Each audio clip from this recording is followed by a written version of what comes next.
Welcome to Choice FM News Drum Hour. The News Drum on Choice FM brings you in-depth investigative issues from the community. Listen to your voice on Choice FM.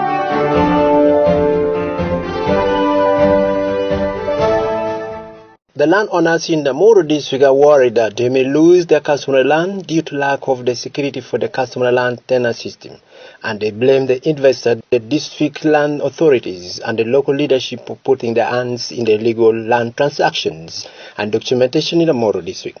In this land grabbing scenario, the big wings connive with the local leaders to create a ghost village, forge documents and stamp in order to sell land belonging to different individuals on the public land. These are the trigger of the continual land conflicts in Amuru district, with 33% of the land in court are already lost to the land grabbers. If you go in the villages, people are moving with pandas. There are other people who don't live inside their houses. Right now, as I talk, my life is not secure. It has been evident when you look at a title issue. You find that people sit in their room, then write minutes. For the last 5 years that I've been the district chair, I battled with the district land board because they were the very people that messed up the land registration processes in Amuru. The News Drum on Choice FM brings you in-depth investigative issues from the community every Friday after 8 p.m. news bulletin.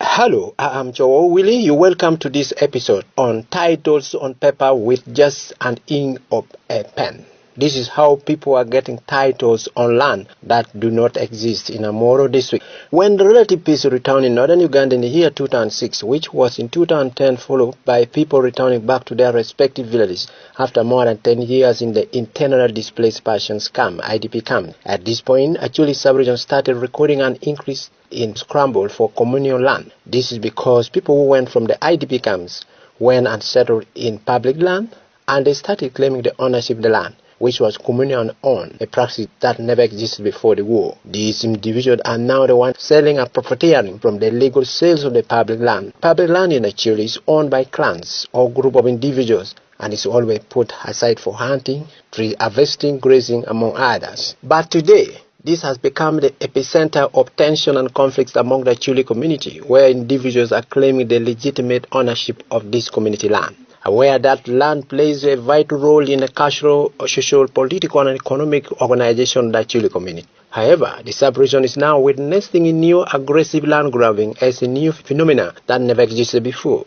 This has resulted into deaths, injuries, imprisonment, loss of customary land to investor or group of people across the sub-region. Common names in the land grabbing in Amuru district are big and powerful companies dealing in sugarcane projects, the shackle dealers, the big wings in government, and the latest are the Balado herdsmen or pastoralists. In Amuru district, 90% of the cases in the court of law are land-related matters, and the district so far lost 33% of the customary land cases in court, according to a report by the district. In the greater sub-county of Atiak, which comprises of the two sub-counties of Opara and Atiak and the two councils of Lego and Atiak Town Council, 78,573 acres of land out of the total land size of 290,472 have already been sold over the last 10 years.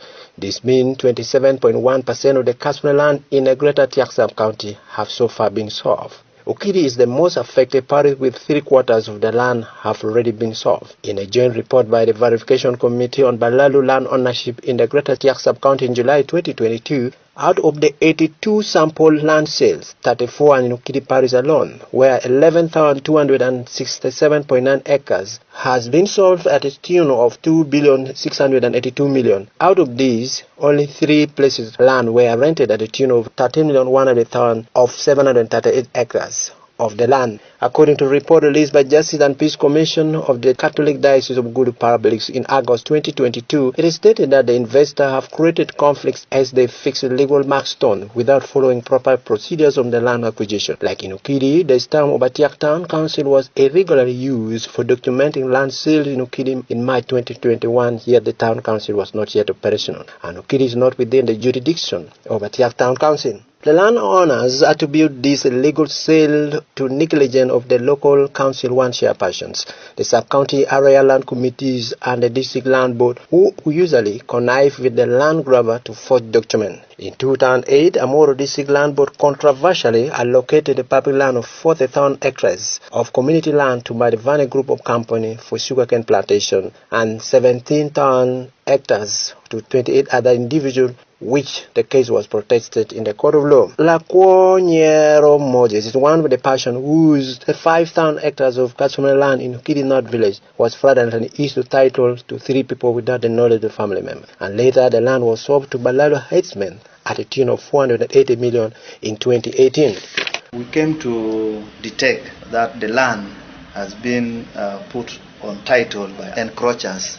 So when we realized this, we tried to use the local leaders, call these people, find out why they have bought this land. It has affected our productivity because like last year, these Balalos were putting an injunction trying to prevent us to use the land. That has been our land and it is our land. How can somebody whose origin cannot be traced try to block you from your own land? While the legacy of the war continues to affect literacy in the land grabbers are using the ignorance of the people to take their land. They buy land without taking the action measurements, trick people to sell lands only in hectares, but when they do survey, they do in hectares. This means they are taking more land in the fraudulent land transaction. People sit in their room, then try to formulate a statement, a minute. So when they make a minute, then they get people to sign. Because now when they reach you in your house, they give you 20,000, you will definitely sign without knowing the content of what is there in the paper. And that has been what happening, because every information those who have been writing was just like in handwriting, it has not been typed and so on. So there is no attendant list. We only forge attendant list. So that has been very common for all the areas of Okidi North. Because the case in point, I also note the land of our teacher. His children lost the land in that dubious manner. One child with another one, they connive without the consent of the family. The two sold that land to a general. So up to now, they even are battling the case in court because they want, that is a customary land, they want to own it jointly. Those others were not intended to sell, but only 2 people decided to sell and forge signatures of others. So the government should actually accept to revise issues of what? Giving title, in other words, because in the long run, most people will become what? Landless. That was Lakwonyero Moses, a land sale victim in Okidi North village. In the neighboring village of Okidi South, they have gone ahead selling the agricultural side of Kekwara Atiak. They have sold 428 hectares of agricultural side at Orolima Hill at a tune of 133.5 million shillings to a group of Balalo headsmen. Okot Justin Gwanga, the Prime Minister of Kekwara Atiak, said they tried to stop people from bringing Balalo to Atiak, but people ended up turning against the institution, and this had made it very easy for the wrong people to grab land in Okidi, including the important cattle site at Gorolima, where people at Atiak used to communicate with God from. Olima was a mountain which could be used whenever there was trouble, sicknesses, droughts, and other problems. The elders could go there to perform ceremonies. When there is sickness, when there is drought, hunger, they go there and pray, perform these traditional rituals.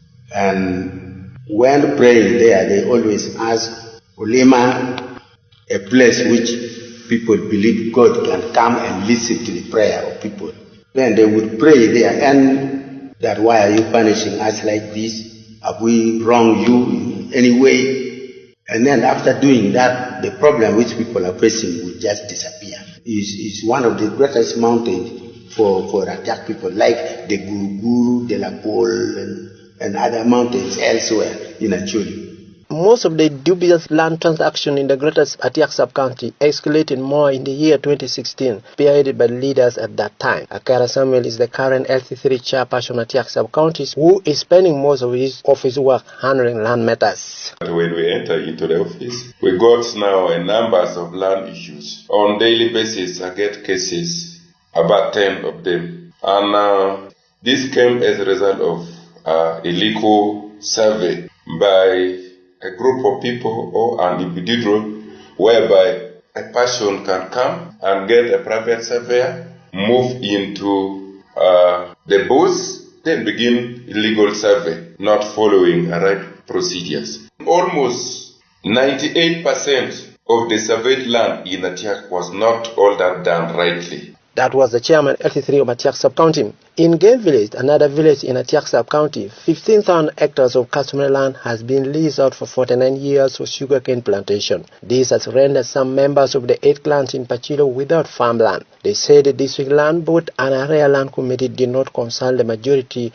of the family members. They dealt with only few members of the family to have their customary land converted to freehold. Okay, Peter Ogix is one of the family members whose customary land was converted to freehold illegally and was eventually leased out without the consent of the majority family members. They say they have been deprived of their right to own customary land and left without land.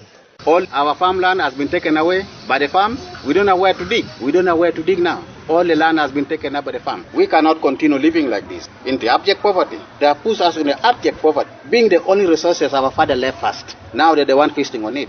Why do you take the entire Acholi? From Kid Gumlamo, not only Acholi, even the West Nile. They dug in the farm, they took them there in our land, inside the 8,000 acres of land. We need to dig, we don't know where to dig. Why do you take them there? People lost their lives with frustration. We buried our brothers. No money for medical care.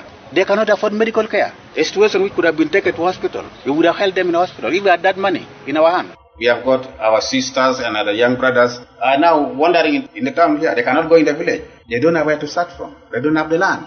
It is so disturbing. Very, very much disturbing. The rampant sales of customary land in Ukiri Parish involve people aged between 30 to 40 years. They are claiming 100,000 hectares, and most of them are not the indigenous people but yeah. Those who illegally acquire the land are the top army officers, medical doctors, businessmen who own hundreds of head of cattle.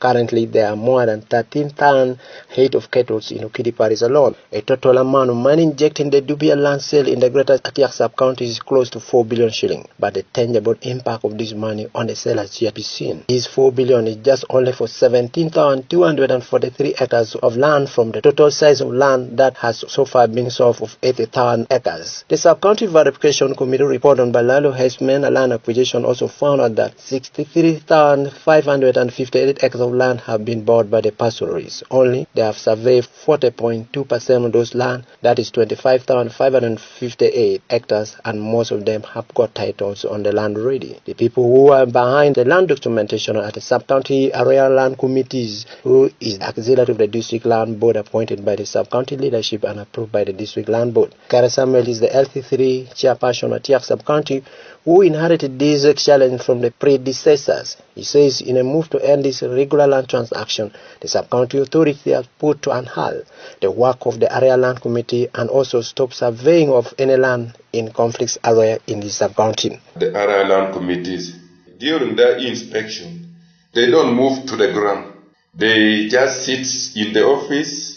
The person without tell that I have these numbers of acres, they just draw the sketch map from the office, then they continue approving a particular application, minus going to the ground to inspect.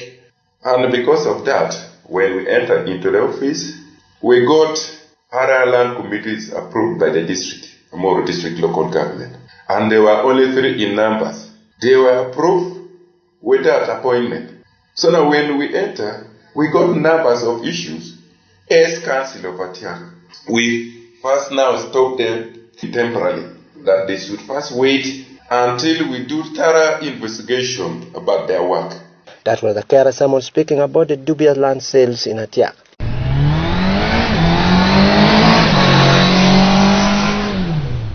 I'm now leaving Atiak sub-county and boarding a motorcycle to move to Para sub-county, another sub-county being eaten up by serious land grabbing. I'm going to trace a 80-year-old widow whose land at Pamao village has been grabbed and fenced up by a local investor, making her land inaccessible. The land is about 7 kilometers away from Pawelangara Trading Center along Guluni Mule Road at Pamao Village. On reaching this site, I found that the old woman is called Akele Susan. Their customer land was forcefully grabbed and she's now staying with her son-in-law at Paluang in Pabo Sub-County, 17 kilometers away, having been made landless and homeless by the land grabbers. But I took my time to look for her, but God willingly, I met her to share with me her story. When I came back, I found some people were staying on my land. I've been homeless and my daughter decided to take me to her home. Do you know this person? I don't know him. He does not stay here. He always comes here and he's a rich man. I don't know his name or his clan, whether he's an actually or not, but I found he has fenced my land and I ask myself, where am I going to be buried when I die? I don't have the capacity to chase him away from my land. Did you try to ask him about this land? Yes, he's very rude and told me that I've got no land there and he has fenced the place. Have you ever been able to inform leaders about this incident? Yes, they even went to the site and they informed him that he has encroached into my land and uprooted the trees we planted there. But he does not want to listen to them. He does not want to leave. I have no place to bury me when I die. What are the challenges that you face seeing you are displaced from your own land here? There is no way I can get what to feed on. I don't have anything. Then, since I'm immobile, I don't have any farmland to feed me. When God calls me, I need to leave something behind to help those that would be alive, such as animals and chicken. But as of now, I don't have the capacity to get those because my land has been grabbed and it is the one that makes me to have such things. How do you want people to help you in this matter? I want my land to be brought back to me so that it helps me because land is very important to human beings. I want it to be removed and brought back to me so that it prolongs my life. If you look at me, I've grown thin because of this issue and I'm not happy. For those who can support me with financial assistance, it would help me to buy what to eat so that I stay longer. Although the Constitution of Uganda legally recognizes customary land tenure, its ability to offer land tenure security for vulnerable groups such as widow children, the elderly, and physically disabled is still questionable, as the case of Akele Susan, a widow who has been forced out from her land with impunity and has taken refuge with her daughter about 17 kilometers away from her married home. Para Sub-County, 5 households so far have been expelled from their customary land in the villages of Lolai, Balukere and Pamao. But the local investors, they fled and have taken refuge in Buatira and Pabo as they avoid intimidation and beating. Lokuya Peter is the chairperson SC3 of Opara Sub-County. He says several times they have invited this local investor to mediation, but has ever since refused to come for any meeting. Those others who want to sell the land, they connive with some other investors to sell the piece of land without the consent of other members. They sit, they make their own agreement, and even those who don't want, even they put their names on the agreement letters.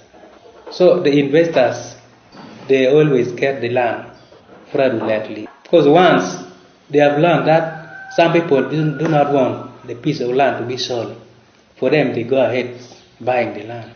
In this regard, one of the investors in my sub-county here, who normally uses security forces, has already dismissed 5 families from their own land. The estimated land that he is now occupying is something like 1,500 to 2,000 acres that he has acquired in a fraudulent way. Even if you can bring him here to buy 100, he can increase the land to be 150 acres forcefully. If you happen to refuse, you will be subjected to criminal case. They are using the ignorance of local community to satisfy their own needs. The dubious land sale has become insecurity for the locals. Some of them have gone into hiding. I asked Amuru District Presidency Commissioner Odong Stephen Latek, who doubled as the chairperson of the District Security Committee, about this incident. Biggest work in Amuru is almost 80% land related. We do 20% of other administrative works. I have not personally come across such incidences, I must say, but I have been reported to such incidences that probably occurred some time before I got to Amuru, that some individuals who pretended to be security agents acted in manners that contravene the law. We have registered instances where the population comes and makes a complaint that their land has been encroached on, either somebody has trespassed on their land. The continual land conflicts in Chuli land are attributed to the dubious land sales, and many people have lost their lives, many more are in prisons, and some still nursing wounds as a result of violent land conflict, while a number of them are seeking legal redress in the court of laws. 90% of the criminal cases in court and police in Amuru District are originating from the land-related matters. If you go in the villages, people are moving with pandas. There are other people who don't sleep inside their houses. Right now, as I talk, my life is not secured. This problem is not addressed well. A slow genocide going on in the family because people cannot afford medical care. They die silently at home. If government cannot come out in the next coming 5 years, a lot of homeless people will crowd everywhere. That was Peter Ogik speaking about the impact of land conflict in Achudin. The newsroom on Choice FM brings you in-depth investigative issues from the community. The right to own land is a natural right. It is unchangeable. It is not granted by the courts but protected by it. The land grabs has made so many people to benefit with impunity in Acholi sub-region. The High Court has the jurisdiction over this civil matter with its authority to fight this impunity that has shaped the current land agenda in Acholi sub-region. As of 2022, as September year 2022, there were 772 cases of land-related matters from Acholi sub-region before Gulu High Court, with 171 men sued, 307 civil appeals, and 289. These are the cases where applicants are seeking for interim orders from the High Court restraining any activity on the disputed land, and they are now requesting the court to help them recover their customary land by cancelling land titles illegally issued on their lands. Peter Ogik said they have dragged their brother and sister to court because they connived with Amuru District Land Board at Tiak Sub-County Area Land Committee to convert 21,000 hectares of land to freehold without their consent, and they are now being sued jointly with the Commission on Land Registration, the Ministry of Land, Urban Planning and Environment, together with Oriel Investment Company Limited, among others. 10 years down the road, we don't know anything, and now as a Sana, we are homeless, we are farmless, we don't have a garden to dig. Poverty over poverty. You can even see on me the poverty that I have. What do I have here? Do I look anybody? A human being? Very sickly. You go home, in our home, children cannot go to school because they don't have money. That land, it was our source of income because we dig from it, we rear our goat from it. Now we cannot rear anything. It has been taken away. So now what do you expect? Could you go and graze in the factory? In a sugar plantation? No. Peter Ogik said their land has been rendered ownership to just only 4 family members whose name appeared with the title, leaving out 50 other members of the family. We want the equal ownership in the land. We want us to be inclusive in the land registration. We want it. They are our brothers. We are not pushing them away after the land, though they have used it for over 20 years. That one that we bury behind our backs. I begin it from now. Let us all be inclusive because we have children. We also pay school fees. We are also human beings like them. These things are not their own property. It is an inherited land by our four grandfathers. They didn't buy the land by themselves. It is ours. Peter is not the only person who wants court to help them recover their customary land. Lakwanya Moja is another person whose customary land in Okidi, not village, are given title to 3 people without their knowledge. We want the High Court to cancel all the title for those people who have had title in our land, because that is a customary land which we have been using. We are using it up to now because that has been our farmland. We use it for keeping animals at the same time, and we don't want other people to be using it apart from the family members and our closest relative. We are just battling so that the time the court will rule should come and rule it in our favor. So we cannot be left landless if these balalos and those one who put their title in the land decided to sell off this land. So we shall have no place completely to live in and stay, because people are now looking for markets of this land, like they are looking for market of clothes. There are others, they call them brokers. They even have offices, and they are calling the balalos all the time. We have this, we have this. So in the long run, the population will become squatters in their own land. That was Lakwo Nyer Moses, one of those locally in Gulai Court to claim their customary land back. The newsroom on Choice FM.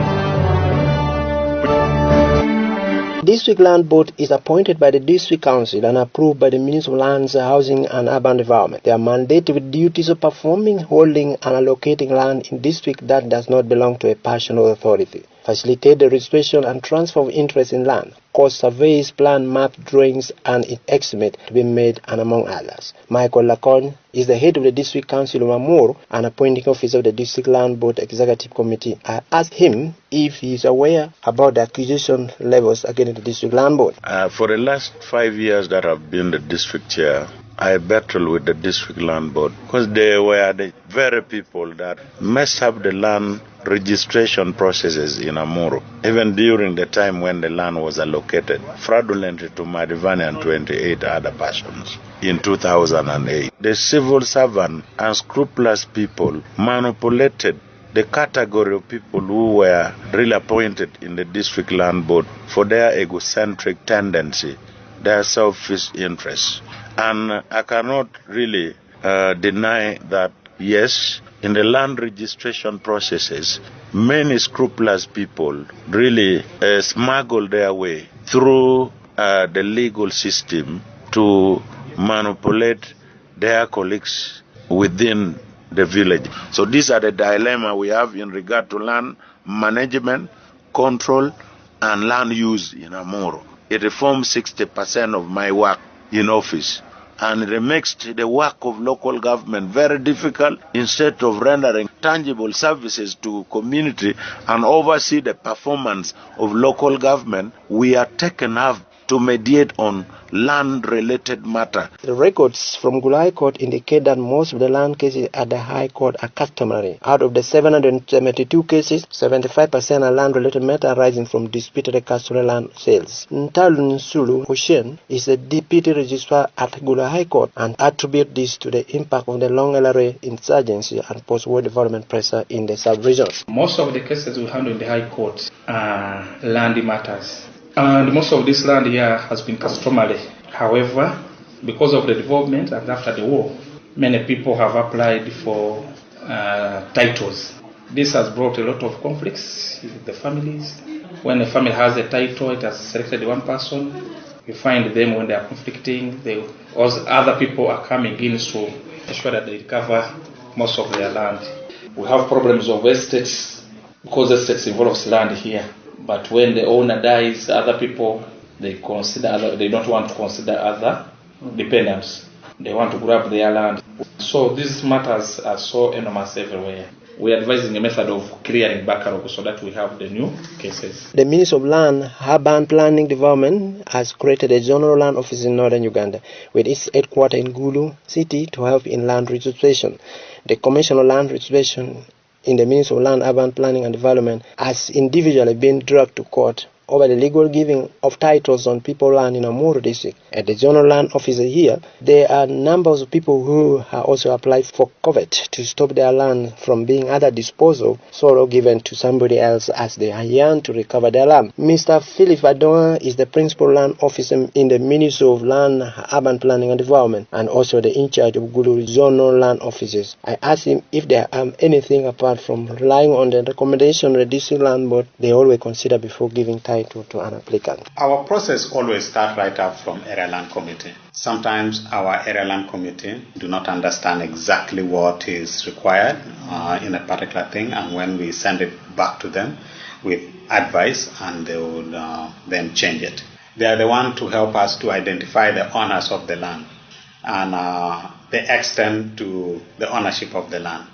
Where they therefore misrepresent that, then that is the error that will run throughout all the record, because that is where all that is supposed to be identified, and that is the first instance of documentation. So that is where we always have our biggest challenge. But we are working on it to make sure that we build their capacity, to make sure that they can do their work and do it very well.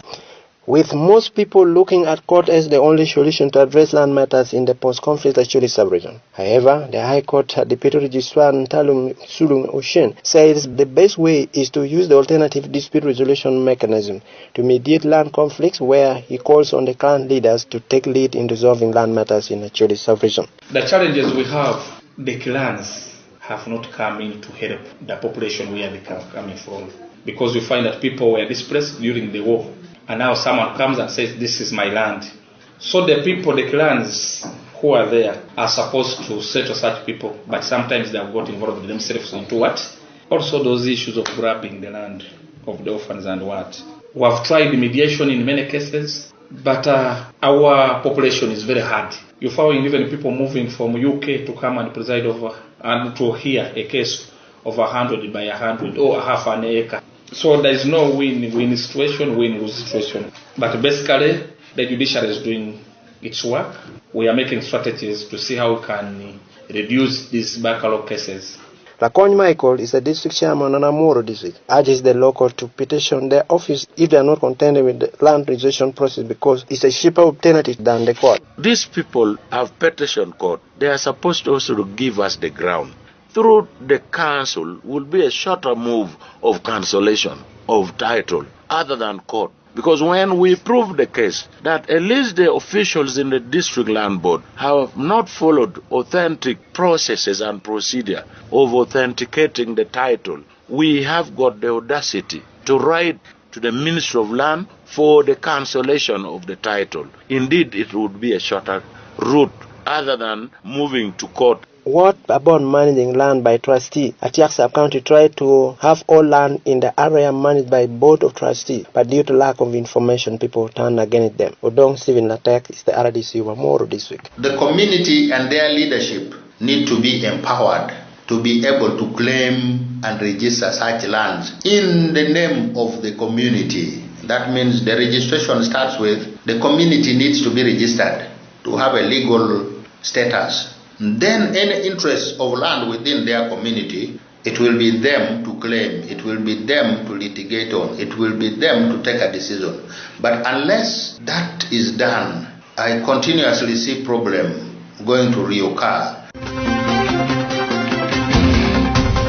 Acholi sub-region has never recovered from the impacts of the decades of civil war. It is now again engulfed in conflicts resulting from dubious sales of customary land. However, there must be safeguards in place to protect customary land tenant system, especially for vulnerable families from losing their ancestral land through fraud. With this, we have come to the end of this episode, done with support from Northern Uganda Media Club. Thank you for listening. I have been Chowa Willing.